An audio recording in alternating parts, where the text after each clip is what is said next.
आज फिर एक बोरिंग सा दिन शुरू हुआ था। मैं अपनी उलझने लिए फिर से निकली थी, लेकिन रेत पे लिखे नामों की तरह मैं हवा हो गई, हमेशा हमेशा के लिए खो गई।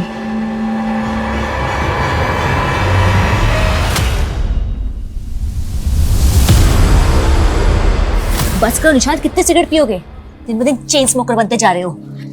तुम मर जाने दो ना मुझे, वैसे भी कर्जे में डूबा हुआ हूं मैं। तुम्हें मेरी क्या पड़ी है? मुझे नहीं पड़ी निशांत, तुमने अपने गड्ढे ना खुद खोदे हैं। मैंने तुमसे कहा था इंडिया में डिटेक्टिव का कोई फ्यूचर नहीं, तुम्हें कर्ज लेकर डिटेक्टिव एजेंसी खोली। देखो निशांत, अब भी वक्त है, जॉब कर लो। तुम भी कमाओगे, मैं भी कमाऊंगी, दोनों मिलकर। सीधे रास्ते से पैसा नहीं कमाया जा सकता। देखो, अगर ये फेक मर्डर प्लान एग्जीक्यूट हो गया ना, तो पॉलिसी का इतना सारा पैसा आएगा। बस करो निशांत, मुझे लगा कल तुम नशे में थे इसलिए कुछ भी बोल रहे थे, लेकिन नहीं, तुम्हारा माइंड क्रिमिनल। उजाली, मैं तुम्हारा किसी क्राइम में साथ नहीं देने वाली हूं। ठीक है, मत दो साथ मेरा।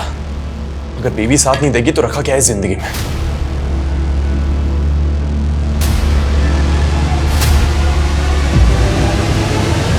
ये ड्रामा बंद करो निशांत, मुझ पे कोई असर नहीं होने वाला।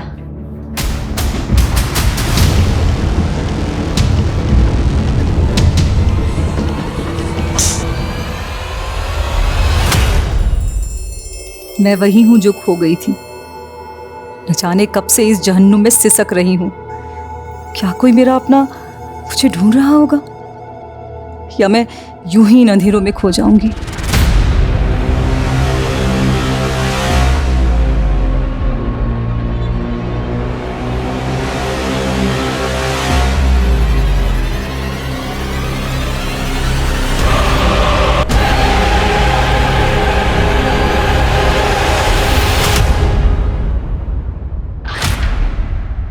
नमस्कार, मैं रेणुका शाहने क्राइम पेट्रोल सतर्क में आप सबका स्वागत करती हूँ।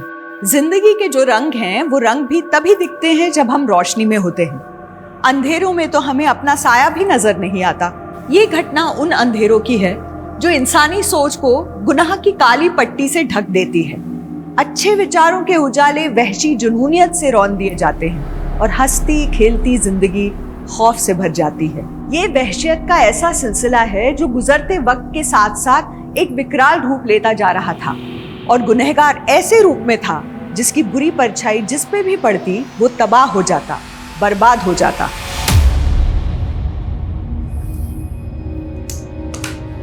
दो साल भी नहीं हुई तुम दोनों की शादी को और तलाक चाहिए। आई सजेस्ट आप लोगों को फिर से सोचना चाहिए। सर, मैंने उजाले को कई बार बोला है कि मैं रिहैब सेंटर जाने को भी तैयार हूँ। सिगरेट शराब सब कुछ छोड़ दूंगा, लेकिन ये मुझे मौका नहीं देना चाहती। लगता है ये मुझे तलाक देके किसी और से शादी करना चाहती है। सर, निशांत को झूठी कहानी बनाने की आदत है, और रही बात मौका देने की, तो मैं इसे खुराफाती दिमाग की असल मंशा ना बता के इसे मौका ही दे रही हूँ। खुराफाती? क्या खुराफाती और कैसी मंशा? से इट क्लियरली। सर एक्चुअली ये कहना चाहती है कि मैं क्रिमिनल की तरह सोचता हूँ।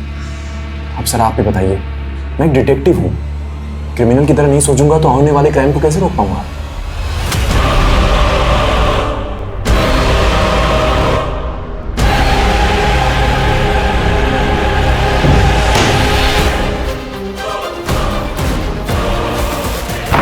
आना, आना, open the door. Dad.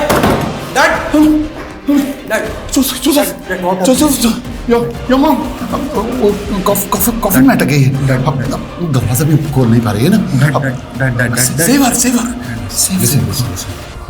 आपने मेडिसिन लिया? मेडिसिन लिया? ये देखिए, डोर बाहर से बंद है। डैड प्लीज, बाहर से बंद, प्लीज रिलैक्स। डैड कॉफिन कहाँ है? और तुम्हारी मॉम? डैड, आई नो कि आप मॉम को बहुत मिस करते हैं, लेकिन डैड मॉम 4 साल पहले मर चुकी है। She is no more. We have cremated her in graveyard. She is in peace now. No, वो कॉफिन में तड़प रही है। Dad relax, relax. मैं वापस लेकर आऊंगा उसे। मैं वापस लेकर आऊंगा। रिलैक्स, बैठिए। मैं वापस लेकर आऊंगा। डैड,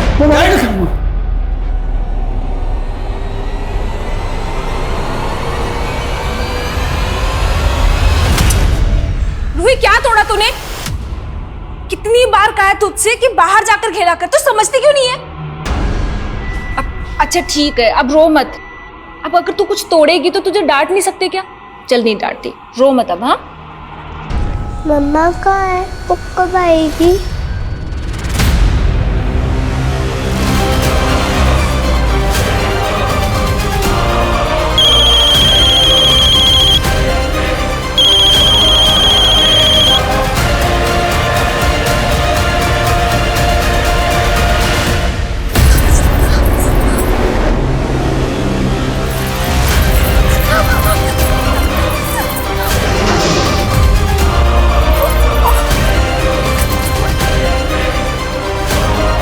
ये मेरा ही अक्स था, मेरे जैसी एक परछाई। इसके निशान दिख रहे थे, लेकिन मेरे निशान धुंधले पड़ चुके थे। भावना जी, एक दिन में 1000 पेड़ लगाने के बाद अब आपका अगला लक्ष्य क्या है? जी मैं तो उस दिन का इंतजार कर रही हूँ जिस दिन हमारे देश का हर एक नागरिक एक पेड़ लगाएगा, और तब हेडलाइंस होंगी, भारत में एक दिन में 1.5 अरब पेड़ लगवाए गए। वाह भावना जी, क्या खूब बात कही है आपने। Thank you. बहू, शादी से पहले भी तुम्हें अपने आप से बड़बड़ाने की बीमारी थी क्या? नहीं नहीं नहीं माँ जी, मैं तो एक इंटरव्यू की तैयारी कर रही थी। इंटरव्यू? कोई नौकरी मिलने वाली है क्या? अरे माँ, ये नौकरी का इंटरव्यू नहीं, भावना की उपलब्धि का इंटरव्यू होगा। और देखना, मेरी बीवी इसी तरह हमारे घर का नाम रोशन करेगी। आकाश, एक इम्पोर्टेंट कॉल है। हाँ हाँ, प्लीज प्लीज। मैं अभी आती हूँ। हाय, हाउ आर यू?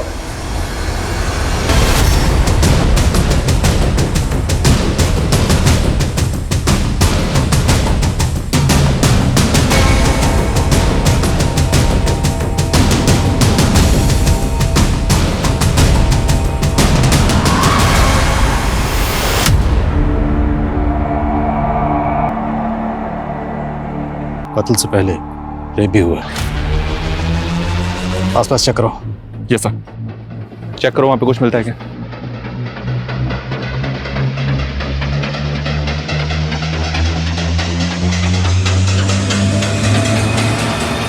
इसमें आईडी मिली है, विक्टिम का नाम उजाली सिंह है। फैमिली से कांटेक्ट करो। Okay sir. मैंने सोचा नहीं था कि मेरी वाइफ इस तरह से सब कुछ खत्म कर देगी। अब ना प्यार रहा ना वफा। क्या उसका अफेयर था? खैर, मैं तुम्हारे साथ एक नई शुरुआत करना चाहता हूँ। पर निशान, मैं तो चाहती थी कि पहले हम एक दूसरे को समझें। एग्जैक्टली, शादी की कोई जल्दी नहीं है मुझे। वैसे भी दिल मिल गए तो शादी की क्या जरूरत है। अब आई मीन टू से कि एक इंपॉर्टेंट कॉल है। Thank you. हाँ साली साहिबा। उजाली दीदी कहाँ है? और वो कोर्ट से घर भी नहीं आई और उनका फोन क्यों बंद है? तो क्या मैं उसकी जासूसी करूं? मुझे नहीं पता वो कहाँ है। मैं बाद में बात करता हूं।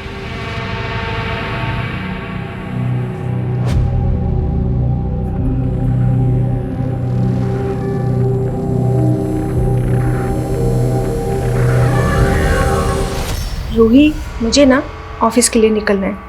वैसे ही तेरी मम्मा बोल के गई थी कि मैं तुझे अकेला ना छोड़ के जाऊँ, पर अब काम के लिए तो जाना पड़ेगा ना।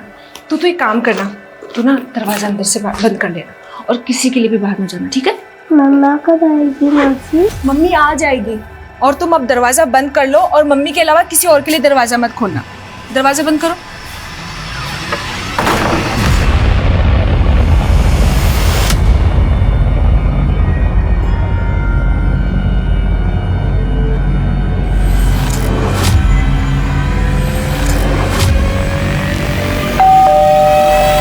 दोस्तों, आज हम हमारी जिंदगी के स्पेशल रिश्तों के बारे में बात कर रहे हैं। जैसे मेरा स्पेशल रिश्ता मेरी बहन से है, वैसे ही आप मुझे कॉल करके बताइए कि आपकी जिंदगी का स्पेशल रिश्ता कौन सा है।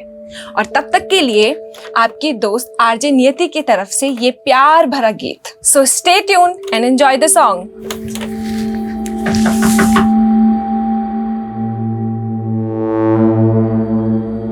हाय नियति। Hi sir. कल से तुम्हारा ये शो हमें रिवाइव करना पड़ेगा। वेल कल से मैं तुम्हें आफ्टरनून वाला स्लॉट दे रहा हूँ और ये प्राइम टाइम वाला स्लॉट जोसेफ के शो को it's getting very popular day by day. But sir एक मौका तो दीजिए। डोंट वरी नियति, तुम अपना मॉरल डाउन मत करो, आफ्टरनून वाले स्लॉट पे मेहनत करो। We continue. डैड मैं लेट हो रहा हूँ। मॉम कॉफिन के अंदर है वो, सफोकेशन है ना। अंदर चल। तो वहाँ जाना है ना। हाँ हाँ बैठिए बैठिए मैं रेडी। बैठिए रिलैक्स रिलैक्स। ठीक है डैड।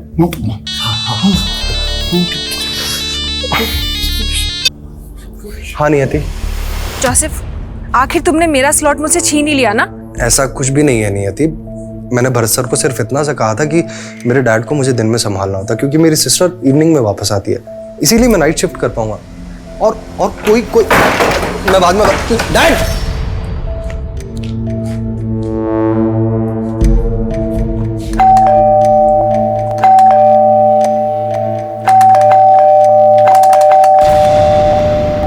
रूही रूही रूही रूही रूही रूही रूही कहाँ हो? रूही रूही रूही क्या हुआ रूही?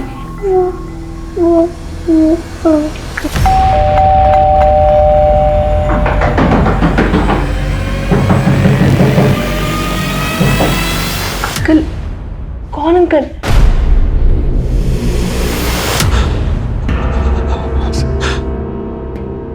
सर उजाली है। आपकी बीवी कल से गायब थी, तो आपने ढूंढने की कोशिश नहीं की कि वो कहाँ है? सर उजाली मेरे साथ नहीं रहती थी, वो अपनी बहन नियति के साथ रह रही थी। एक्चुअली सर हम लोग तलाक लेने वाले थे। ये मजिस्ट्रेट भी केस को लंबा खींच रहा है। 15 दिन बाद फिर बुलाया है। अब 15 दिन के लिए मैं पति पत्नी बन के रहना पड़ेगा।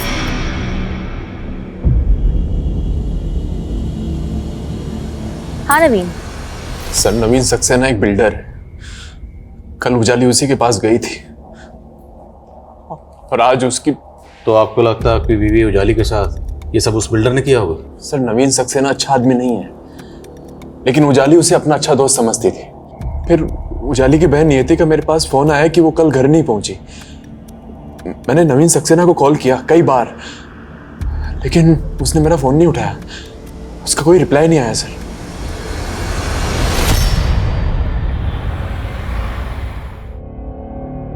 ये लीजिए।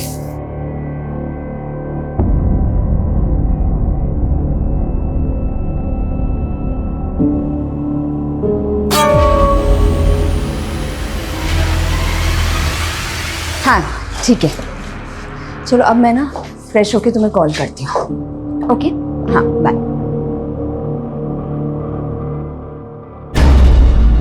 एक मिनट।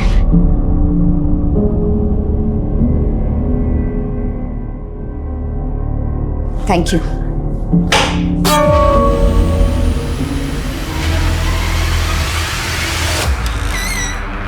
तू समझ नहीं रहा है बेटा, कहीं ये इंटरव्यू एक बहाना हो और वो किसी लड़के से मिलने गई हो।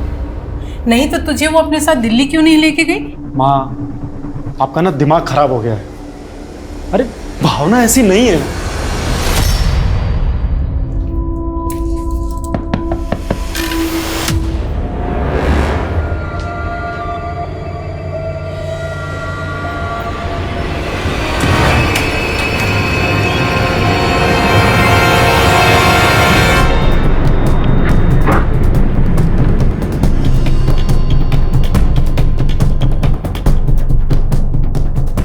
मैंने उजाली के हस्बैंड का फोन नहीं उठाया तो कुछ भी बोलेगा। माना कि मैंने उजाली को फोन किया था, लेकिन हम मिले नहीं थे। फोन पे उजाली से बात क्या हुई थी? वो अपने क्लाइंट को मेरे टाउनशिप का घर दिखाने वाली थी। कौन सा क्लाइंट? ये तो मुझे पता नहीं है, शायद कोई नया क्लाइंट होगा। वो घर कहाँ है जहाँ उजाली जाने वाली थी? मोदी नगर। सर सुबह मैंने उजाली दीदी को कोर्ट जाते हुए देखा था। उनका फोन नहीं लग रहा था, इसलिए मुझे लगा कि वो बिजी होंगी, पर मैं सोच भी नहीं सकती थी कि उनके साथ ऐसा सब हो जाएगा। उजाली का पहले रेप हुआ, फिर कत्ल हुआ। कौन कर सकता उनके साथ ऐसा? सर कुछ समझ नहीं आ रहा है। मासी, रूही,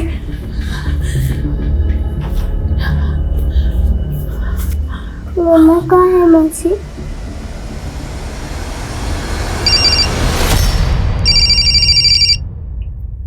अमनीश,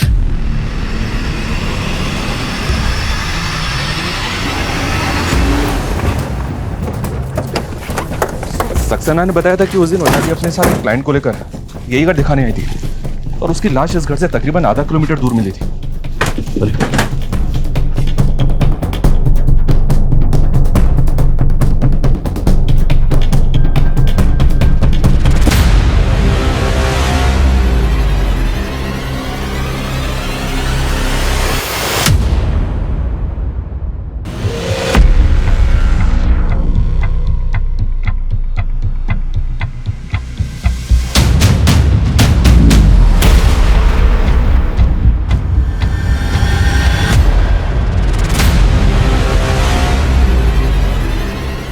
मनीष, सर, ये ड्रैगिंग मार्क्स उसी तरफ जा रहे हैं जहां में उजाली की लाश मिली, तो पूरे चांसेस हैं कि उजाली का रेप और मर्डर यहीं हुआ हो। लेकिन सर, सक्सेना ने हमें ये नहीं बताया कि उजाली किस क्लाइंट के साथ यहाँ पे आई थी। आने जाने वाले रास्ते पर कोई सीसीटीवी नहीं है जिससे कंफर्म हो सके कि उजाली उस दिन किस क्लाइंट के साथ आई थी। उजाली की कॉल रिकॉर्ड चेक करो, पता करो कौन था जो उस दिन उसके साथ यहाँ पर आया था। देखे तो सही, कहीं ये सक्सेना में घुमा तो नहीं रहा। ये घड़ी, ये कपड़े, ये चश्मा, मैंने पूरा अपने आप को आपकी तरह से डाल दिया और अब आप मुझसे कन्नी काट रहे हो। शुक्र मना तेरी गर्दन नहीं काटी मैंने। सर आप क्या बोल रहे हैं? अरे आपके कहने पे तो मैंने अपना सारा काम धाम छोड़ दिया और आप मुझे आप काम देने से मना कर रहे हैं। तेरा काम तमाम होने वाला था भिख मंगे, मरने वाला था तो गनीमत समझ बच गया। हट यहाँ से।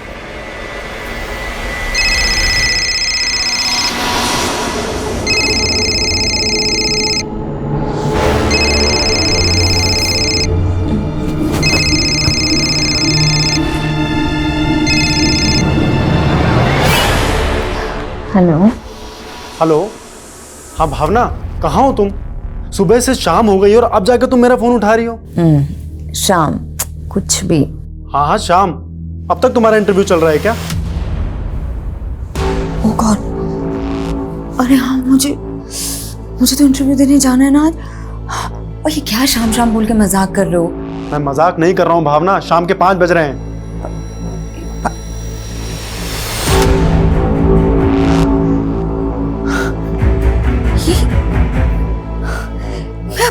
मैं अभी तक सो रही थी। क्या मतलब तुम ये कह रही हो कि तुम कल रात से लेकर अभी शाम के 5 बजे तक सो रही थी? आकाश, मुझे कुछ समझ नहीं आ रहा है कि क्या। मैं कॉल करती हूँ तुम्हें। हाँ, कॉल करती हूँ मैं तुम्हें।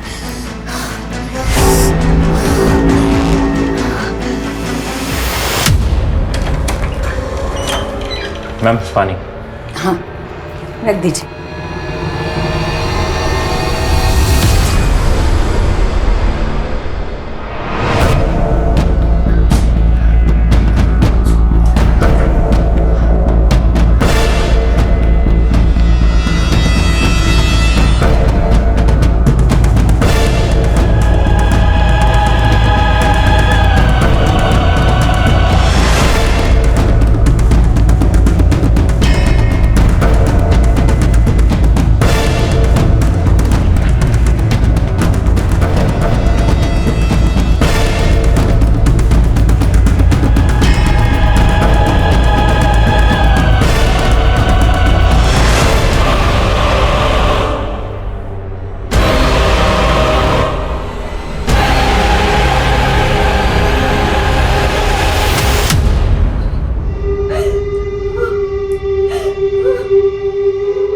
सर, उजाली का फोन 7 सितंबर को मोदी नगर में बंद हुआ था। ये पीएम रिपोर्ट के मुताबिक उसी दिन उसका रेप और मर्डर भी हुआ। लेकिन उस दिन उसके सीडीआर में ऐसा कोई नंबर नहीं मिला है जो उसके किसी प्रॉपर्टी क्लाइंट का हो। तो ये बिल्डर सक्सेना झूठ बोल रहा। और एक अजीब बात, उजाली के पति निशांत ने बताया कि उजाली और सक्सेना दोस्त थे, लेकिन उसने ये नहीं बताया कि उजाली उसके साथ काम भी करती थी। Right sir. और जिस तरह से सक्सेना और उजाली के बीच फ्रीक्वेंटली बातें होती हैं, हो सकता है ऐसे दोनों का अफेयर हो, क्योंकि इस बारे में जैसे ही मैंने सक्सेना से बात की वो बिफर गया। बेकार की बातें करना बंद कीजिए आप। मैं ऐसा क्यों करूंगा उजाली के साथ में? वो क्लाइंट भी नहीं मिला हमें जिसके बारे में आपने बताया था। मैं कौन है वो? तो ढूंढिए ना। वो मेरे लिए काफी घर बिकवा चुकी थी और बिकवा भी रही थी। आई एम श्योर कि वो जिस इंसान को घर दिखा रही थी ना, वो गलत इंसान है। उसी ने उजाली के साथ में उस घर के अंदर कांड किया है। उजाली के कॉन्टैक्ट लिस्ट में जितने भी नंबर हैं सबको इन्वेस्टिगेट करो और सक्सेना पे नजर रखो। जी सर। और एक बात, मैं ये उजाली और निशांत की सुनवाई कर रहे जज से मिला था। उनका कहना था कि निशांत और उजाली रूही की कस्टडी के लिए फाइट कर रहे थे, जबकि रूही उनकी सगी बेटी नहीं है सर। रूही को अडॉप्ट किया उन्होंने।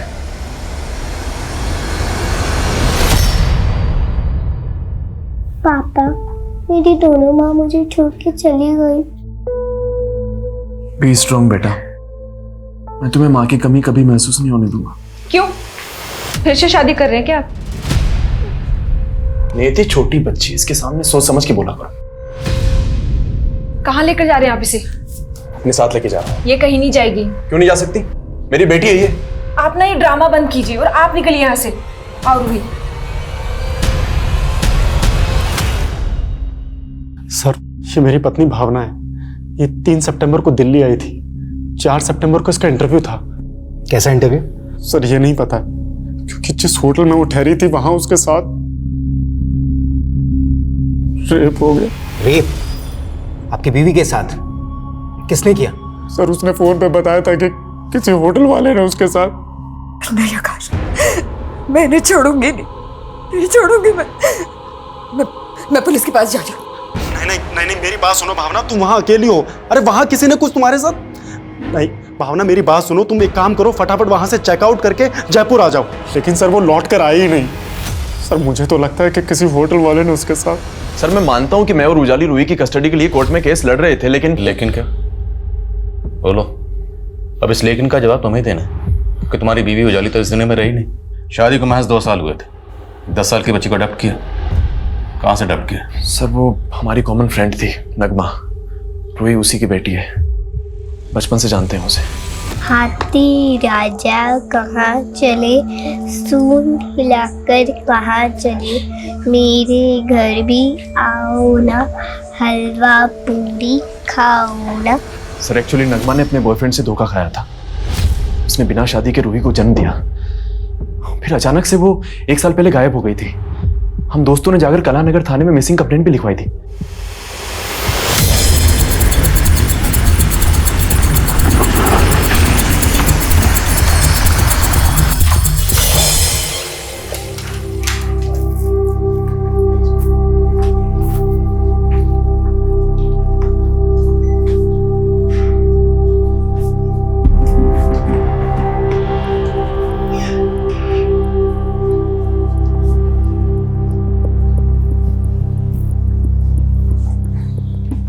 कॉरिडोर की सीसीटीवी फुटेज दिखाओ। सर इस कॉरिडोर में सीसीटीवी नहीं है और हमने कहा ना यहाँ ऐसा कुछ नहीं हुआ। सर जिस दिन भावना ने चेक इन किया था मैंने तब की सीसीटीवी चेक की, उसमें कुछ अटपटा लगा। सर ये आदमी 3 तारीख को यहाँ आया था और सर जब भावना होटल से चेकआउट कर रही थी तब ये फुटेज में जाते हुए दिख रहा था। कौन है ये आदमी? सर गेस्ट ही होगा, 1 मिनट चेक करके बताता हूँ।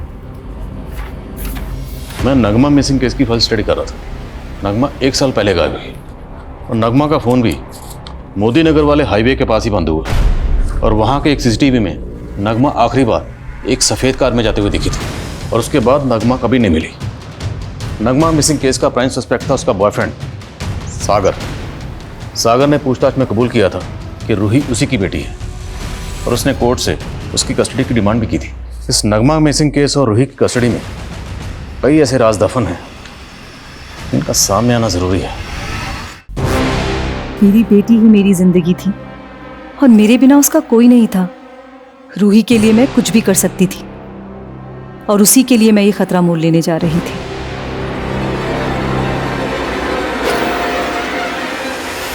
ए, कौन हो? पकड़ो उसे।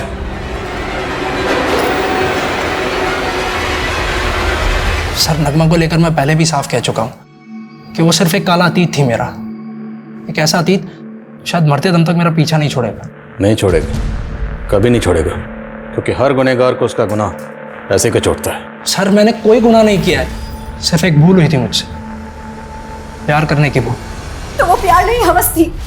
अगर शादी नहीं करनी थी तो करीब क्यों आए मेरे? मना नहीं किया मैंने शादी के लिए, लेकिन बस आज और अभी की जिद मत करो। प्लीज अबॉर्शन करवा लो। तुम्हारी आत्मा मर सकती है, मेरी नहीं। मैं अपने बच्चे को कभी नहीं पालूंगी, कभी नहीं। नगमा के गायब होने के बाद मैं तो रूही को अपनाना चाहता था। ढोंग कर रहा था, या फिर क्योंकि रूही को उजाली ने अपना लिया था तुझे उजाली से भी नफरत हो गई, वही नफरत निकाली तूने? नहीं सर, ऐसा बिल्कुल नहीं है, मेरा यकीन कीजिए। सच कुछ और है। क्या है सच?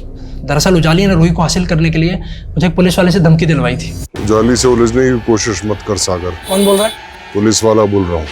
और रूही की कस्टडी उजाली को ले लेने दे, नहीं तो नगमा मर्डर केस में मैं तुझे कातिल साबित कर दूंगा। सर सबके लिए नगमा तब मिसिंग थी, लेकिन उस पुलिस वाले ने मुझे कहा था कि नगमा का मर्डर हुआ है। मेरी बात पर कोई भरोसा ही नहीं कर रहा था।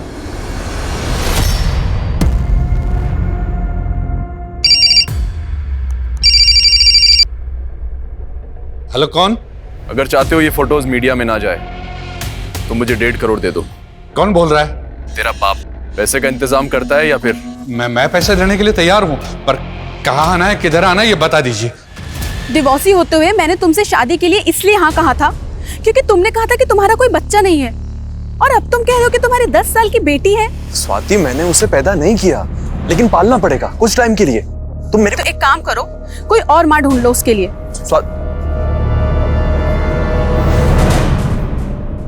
ले पानी पी।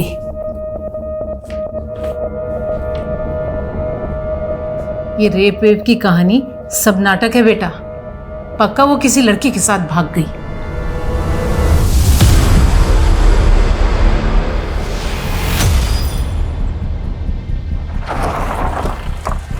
जय हिंद सर।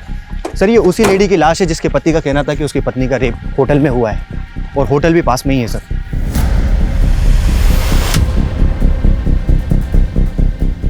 भावना की बॉडी यहाँ है, और वो आदमी बलबीर जो भावना के सामने वाले रूम में ठहरा था, वो भावना से पहले होटल से बाहर निकला। वो कहाँ गायब है? एक काम करो, आसपास अच्छी तरीके से सर्च करो, देखो कुछ मिलता है क्या। Okay sir. अरे आइए ना सर, ये नियति की पड़ोसी है, और इनका कहना है कि एक आदमी अक्सर नियति से यहाँ लड़ाई किया करता था। कौन था वो आदमी? सर मैं उस आदमी को तो नहीं जानती, लेकिन वो शक्ल से गुंडा लगता था सर। कहाँ है वो? अरे कहाँ फंसे जा रहे हो? कहाँ है वो? बुलाओ उसको। कौन चाहिए? नियति। वो घर पे नहीं, जो बात करनी मुझसे करो। उसको बोलना अगर मेरा पैसा टाइम पे नहीं मिला ना तो अगली बार बात करने नहीं आऊंगा ऐसे। इस तेरी बेटी है ना, इसको उठा के लेके जाऊंगा अब मैं, समझी? निकल यहाँ से, निकल यहाँ से। बताता हूँ मैं तेरे को, साली धक्का मारती है। सर आप किस आदमी की बात कर रहे हैं? उजाली दीदी ने तो मुझे ऐसे किसी आदमी के बारे में नहीं बताया था। आपकी पड़ोसन का कहना है कि वो आदमी आपके लिए यहाँ पर आया था और रूही को उठाने की बात कर रहा था, और आप कह रही हैं कि आपको ऐसे किसी आदमी के बारे में कुछ नहीं पता। सर मैंने बताया ना आप लोगों को, ऐसा कुछ हुआ ही नहीं था। तुम्हारा कहना है कि तुम्हारी बीवी ने कॉल करके तुमको बताया था कि उसके साथ में रेप हुआ था, लेकिन पोस्टमार्टम रिपोर्ट में ये कंफर्म नहीं हुआ है कि उसके साथ में रेप जैसा कुछ हुआ होगा। क्या बात कर रहे हैं सर? भला भावना मुझसे क्यों झूठ बोलेगी? उसने तो तुमको ये भी नहीं बताया था कि वो कहाँ पर इंटरव्यू देने वाली है। कहीं ऐसा तो नहीं है कि तुम हमसे कुछ छुपा रहे हो? सर मैं आपसे सच कह रहा हूँ, मैंने आपसे कुछ नहीं छुपाया है। सुंदर, ये डिटेक्टिव निशान किसी सुंदर की जासूसी कर रहा है? या सर, हमारे ऐसा ही अमर ने निशांत को एक मंदिर के बाहर एक फूल वाले से सुंदर के बारे में पता करते हुए देखा था। फिर मैंने सुंदर के बारे में पता किया सर, ये सुंदर उसी मंदिर के बाहर पहले भीख मांगा करता था। फिर अचानक से इसका हुलिया बदल गया। आसपास के लोग भी इस बात से हैरान है कि इसके पास अचानक से इतना पैसा कहां से आ गया, और अब ये सुंदर गायब है। पता करो इस सुंदर के गायब होने के पीछे की कहानी क्या है, और निशांत उसे क्यों ढूंढ रहा है। कितनी बार कॉल कर चुका हूं आपको, आप बस मुझे घुमाए जा रहे हो। अब तो मेरी वाइफ का डेथ सर्टिफिकेट भी मिल गया है ना, फिर अभी तक पैसा क्यों नहीं मिला पॉलिसी का? आपको तो याद नहीं आया होगा कि वो आदमी कौन था, इसलिए थोड़ी मेहनत हमने की। आपकी पड़ोसन से उस आदमी का स्केच बनवाया, तो स्केच बनने के बाद समझ में आया कि यह आदमी जावेद है, और इस जावेद का फ़ोन नंबर आपके कॉल रिकॉर्ड्स में लगातार नजर आता है। अभी कुछ याद आया आपको? हाँ सर याद आया। सर ये आदमी मुझे नगमा के गायब होने के बाद मिला था, और इसे नगमा से काफ़ी पैसे चाहिए थे। सर ये उसके बाद से मुझे परेशान करने लगा था। याद आ गया ना? तो ये भी याद आ गया होगा कि एक ड्रग पेडलर है और रूही को उठाने की धमकी दे रहा था। क्या छुपा रही हो? सर मैंने बताया ना, मैं आपसे कुछ नहीं छुपा रही हूँ।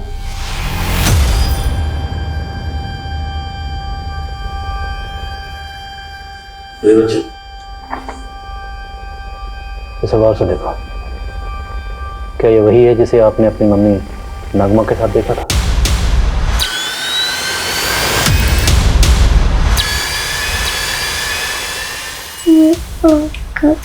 अच्छा रूही, ये बात ना तुम किसी से मत बताना, ओके?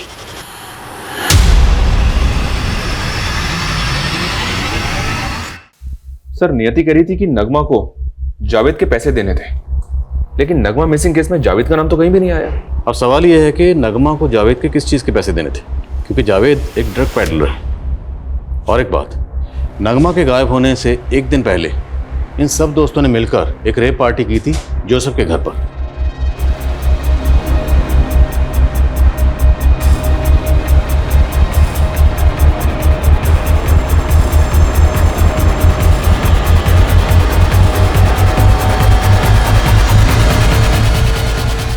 तो हो सकता है जावेद इन सबको ड्रग सप्लाई करता हो। इनके ग्रुप के बाकी लोगों से पूछताछ करते हैं। देखिए सर, आपको कुछ गलतफहमी हुई है, मैं ड्रग्स नहीं लेता। अच्छा, लेकिन हमने तो सुना है कि पहले आप और आपके दोस्त नियति, नगमा, उजाली, निशान, जोसेफ ये सब मिलकर पार्टीज किया करते थे। हाँ, हम गेट टुगेदर करते थे, लेकिन हमने कभी ड्रग्स नहीं ली। अगर तुम लोग पार्टी में ड्रग्स वगैरह नहीं लेते थे तो जावेद, जो कि एक ड्रग पेडलर है, वो नियति और उजाली के टच में क्यों था? सर हम लोग ड्रग्स नहीं लिया करते थे। वो दरअसल नगमा काफ़ी दिनों से स्ट्रेस में थी तो उसने लेना शुरू कर दिया था, लेकिन सर हम लोगों ने उसे समझाया और उसने लेना छोड़ दिया था सर। अगर आप लोगों ने कहाँ जा रहे हैं? लेट मी गो। सॉरी सर, वो मेरे डैड नॉर्मल नहीं है। ही always behaves like a kid. Shut up, I am not a kid, I am your father. I am sorry. और सर सागर ने बताया था कि उजाली के कहने पर किसी पुलिस वाले ने उसे धमकी दी थी, लेकिन उजाली के कांटेक्ट में से ना तो किसी पुलिस वाले का नंबर मिला और ना ही किसी क्लाइंट का। तो फिर सागर ने कम सर निशांत के सीडीआर में एक फेक आईडी का नंबर मिला है। बोलो, सोच क्या रहे हो? इस फेक आईडी के नंबर से तुझे कौन कॉल करता था? सर ये सुंदर का नंबर है। तो भिखारी सुंदर जिसे तू डिटेक्टिव सुंदर बनाना चाहता था। सर वो सिरफिरा आदमी है, जबरदस्ती मेरे चेप हो रहा था कि मेरा असिस्टेंट बनना है उसे। सब चेक किया हमने। जिस तरह के कपड़े तू पहनता है बिल्कुल वैसे वैसे कपड़े वो पहनता था। सर मैंने इसे ये हुलिया नहीं दिया था, ये सब उजाले की करतूत थी। कैसी करतूत? सर एक्चुअली वो मेरा फेक मर्डर प्लान कर रही थी। अगर ये फेक मर्डर प्लान एग्जीक्यूट हो गया ना तो पॉलिसी का इतना सारा पैसा आएगा। बस करो निशान, मुझे लगा कल तुम नशे में थे इसलिए कुछ भी बोल रहे थे, लेकिन नहीं, तुम्हारा माइंड क्रिमिनल। उजाली, मैं तुम्हारा किसी क्राइम में साथ नहीं देने वाली हूं। सर वो मेरी जगह सुंदर को मार के मुझे गायब करना चाहती थी ताकि पॉलिसीज का सारा पैसा उसको मिल जाए। मैंने सर उसे मना भी किया कि ये ठीक नहीं। तूने उसे मना किया क्योंकि तूने खुद प्लान कर रखा था। अब तेरा किया धरा सामने ना आए इसलिए तूने उसका रियल मर्डर प्लान किया, और उजाली के नाम पे जितनी पॉलिसी थी वो सब तुझे मिल चुका है। नहीं सर ये सच नहीं है। सर मुझे तो उल्टा उस सुंदर पर शक है। उसको इस प्लान का पता चल गया होगा, उसी ने उजाली को मारा होगा सर, और इसीलिए मैं उसे ढूंढ रहा हूँ। प्राइवेट डिटेक्टिव निशांत ये कह रहा था उसने अपना फेक मर्डर प्लान किया था जिसमें सुंदर उसका मोहरा था, लेकिन वो मोहरा अब कहाँ गायब था? और उजाली, वो किसका मोहरा बनी? उजाली के रेप और मर्डर के पीछे आखिर क्रिमिनल की क्या खुराफात छिपी थी?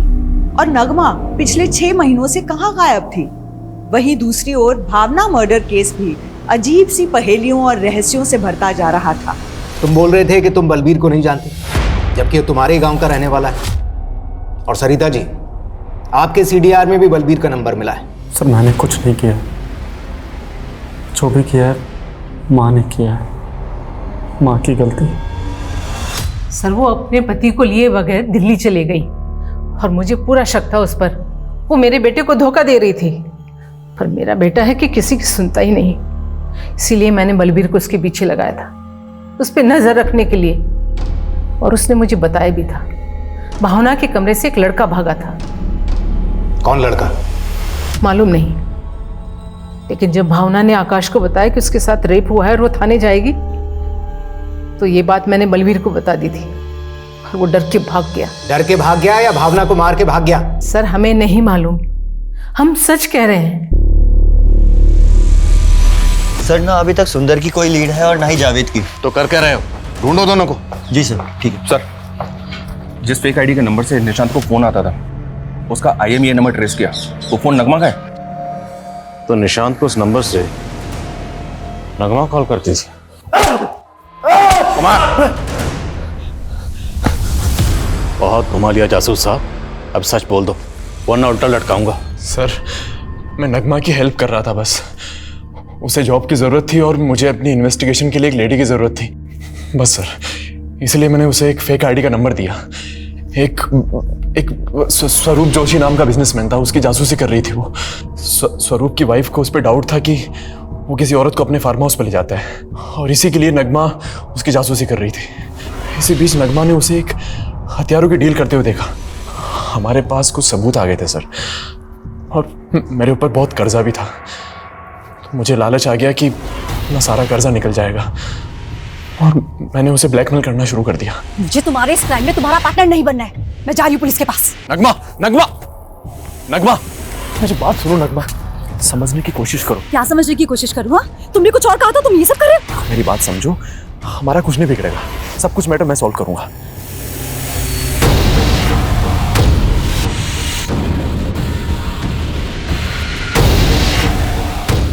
सर, मैंने किसी तरह से नगमा को समझा लिया था। समझा लिया या नगमा को गायब कर दिया? और जब उजाली को इसके बारे में पता चला तो उसे भी? नहीं सर, मैंने ऐसा नहीं किया सर। नगमा को स्वरूप ने गायब किया होगा, मुझे उस पर डाउट था। लेकिन अगर मैं कलानगर थाने जाकर ये बताता तो वो लोग मुझ पे डाउट करते बस सर। लेकिन मैं यकीन के साथ कह सकता हूँ कि स्वरूप ने ही नगमा को गायब करवाया था और उजाली को उस सुंदर ने मारा है सर। सर, ये बिल्डर नवीन सक्सेना भावना नाम की एक लड़की के रेप और मर्डर केस में दिल्ली पुलिस के रडार में भी आया है। भावना का रेप और मर्डर हुआ 5 सितंबर को और उजाली का 7 सितंबर को। तो भावना का सक्सेना और उजाली से क्या ताल्लुक? सर, उजाली सक्सेना की जिस टाउनशिप के घर बिकवा रही थी वो टाउनशिप कई सारे पेड़ों को काट के बचाई गई थी। भावना ग्रीन इंडिया मूवमेंट से जुड़ी थी। भावना ने सक्सेना के ऊपर केस भी किया था। सर, माना कि भावना ने मेरे खिलाफ कंप्लेंट की थी, लेकिन सर मैंने ऐसा कुछ नहीं किया। मैं उसे क्यों मारूंगा? भावना को 3 सितंबर को दिल्ली आने का इनविटेशन भेजा गया था और जिस ईमेल के जरिए वो इनविटेशन भेजा गया वो ईमेल तुम्हारे ऑफिशियल डोमेन से क्रिएट की गई थी। सर, भावना को दिल्ली बुलाने का आइडिया उजाली का ही था। नवीन, मैंने भावना से सेटलमेंट की ट्रिक निकाल ली है। उस सोशल वर्कर को फेमस होने का बहुत शौक है। मैंने उसे गोली दी है कि मैं उसके सोशल वर्क को ग्लैमराइज कर दूंगी, रेडियो पे उसका एक इंटरव्यू करवा दूंगी। इसके बदले वो केस वापस ले लेगी और हमारे टाउनशिप के घर बिकने शुरू। ये सब कुछ सर उजाली अरेंज कर रही थी, लेकिन सर मुझे ये अंदाज़ा ज़रूर हो गया था कि जो भावना का जो रेडियो पे जो इंटरव्यू का प्रोग्राम था ना, ये उजाली की बहन नियति ने अरेंज करवाया होगा। सर, ना ही तो मैं किसी भावना को जानती हूँ, ना ही मैं किसी लड़की का अपने शो पर इंटरव्यू लेने वाली थी।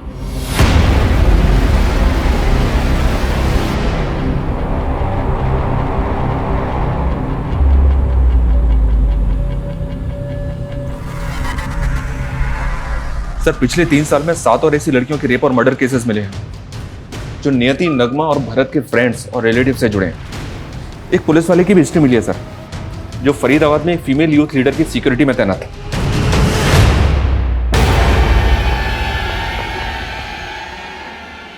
उसी दौरान उस फीमेल यूथ लीडर का रेप और मर्डर हुआ। उसके बाद उस एएसआई को सस्पेंड कर दिया गया। है कौन ये एएसआई? घाट घाट का पानी पिया तूने जोसेफ।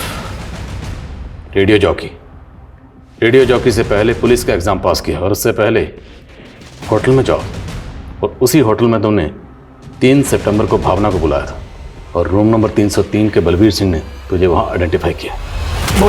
मार लो और मार लो। मेरी मॉम भी मुझे ऐसे ही मारा करती थी, क्योंकि 16 की उम्र में मैंने सिगरेट पीना शुरू कर दिया था और 22 का होते ही ड्रग्स। और ड्रग्स खरीदने के लिए मैंने अपनी मॉम का सोने का नेकलेस बेच दिया और वो मार मुझसे सहन नहीं हो पाई। और फिर मैंने क्या किया पता है? मैंने अपनी मॉम को जिंदा ही कॉफिन में बंद कर दिया। मेरे डैड थे, उनकी बात पे किसी ने बिलीव ही नहीं किया। सबको ये लगने लगा कि मेरे पागल बाप की वजह से मेरी मॉम हम सब लोगों को छोड़कर चली गई। और फिर नशे के लिए मैंने ऑड जॉब्स करना शुरू किया, पुलिस एग्जाम क्लियर किया और एसआई बन गया। नशे की लत मुझसे छूट नहीं पा रही थी, और कोई ऐसी लड़की भी तो नहीं मिली ना जिसके साथ मैं सेटल होके शादी करके अपना घर बसा सकूं। मैं जब भी नशा करता था ना तो मैं सेक्स के लिए पागल हो जाता था, और 3 साल पहले मैंने ड्यूटी पर भी नशा कर लिया।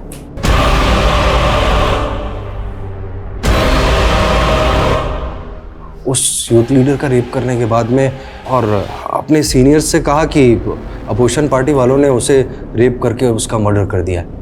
मेरा बयान तो ले लिया गया, लेकिन कुछ दिनों बाद मुझे सस्पेंड कर दिया, और फिर नियति की सिफारिश से मैं रेडियो जॉकी बन गया।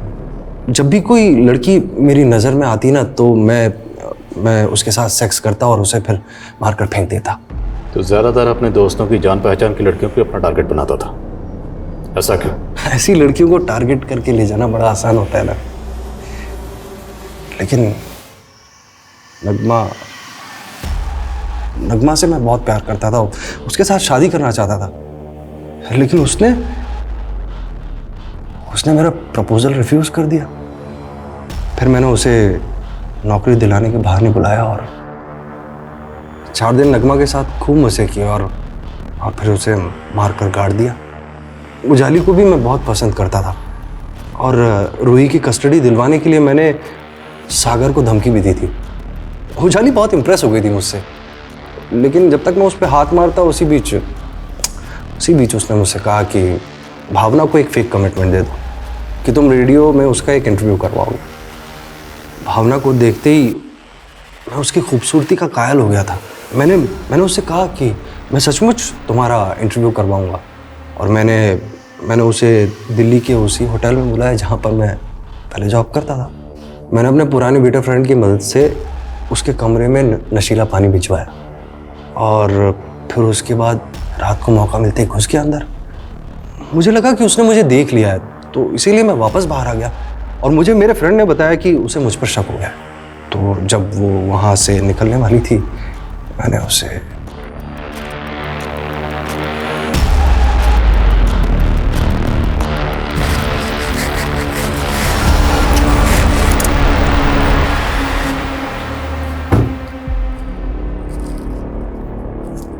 यूसुफ, ये कहाँ ले आए?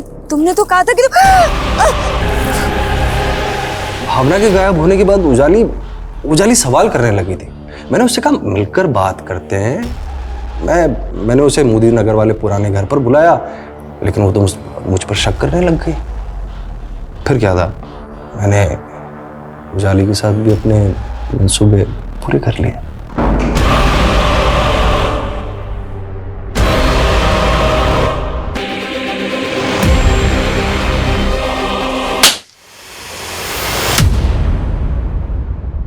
न्यूरो साइंटिस्ट पॉल मकलीन के अनुसार इंसानी दिमाग 3 हिस्सों में बटा होता है। पहला नियोकॉर्टेक्स ब्रेन जो तर्क वितर्क करता है, दूसरा लिम्बिक ब्रेन जो इंसानी भावनाओं को कंट्रोल करता है, और तीसरा रेप्टिलियन ब्रेन जो फिजिकल प्लेजर की तरफ भागता है। ऐसा माना जाता है ड्रग्स का अधिक सेवन रेप्टिलियन ब्रेन को सक्रिय कर देता है। फिर नियोकॉर्टेक्स और लिम्बिक ब्रेन रेप्टिलियन ब्रेन के इशारे पे चलते हैं। इंसान के जज्बात, तर्क वितर्क, सोचने समझने की शक्ति क्षीण हो जाती है और वो हैवान जैसा बर्ताव करने लगता है। जोसेफ इसका जीता जागता उदाहरण है। उसके आसपास रहने वाले लोगों ने कभी कल्पना भी नहीं की थी कि उसके अंदर ऐसा वहशी छिपा था जो 3 सालों में 10 मासूम महिलाओं की जिंदगी निगल गया। इसलिए बेहद जरूरी है कि हम अपने यूथ को ड्रग्स के अंधकार से बचाएं। डार्कनेस, डिस्ट्रक्शन, डेवस्टेशन, ड्रग्स यही अंजाम देते हैं। इसी चेतावनी के साथ अब मैं रेणुका शाहने आपसे विदा लेती हूँ। हम फिर मिलेंगे ऐसी एक कहानी के साथ जो रखेगी आपको सतर्क और जिंदगी को सुरक्षित। तब तक अपना और अपने परिवार का ख्याल रखिए और देखते रहिए क्राइम पेट्रोल सतर्क। जय हिंद।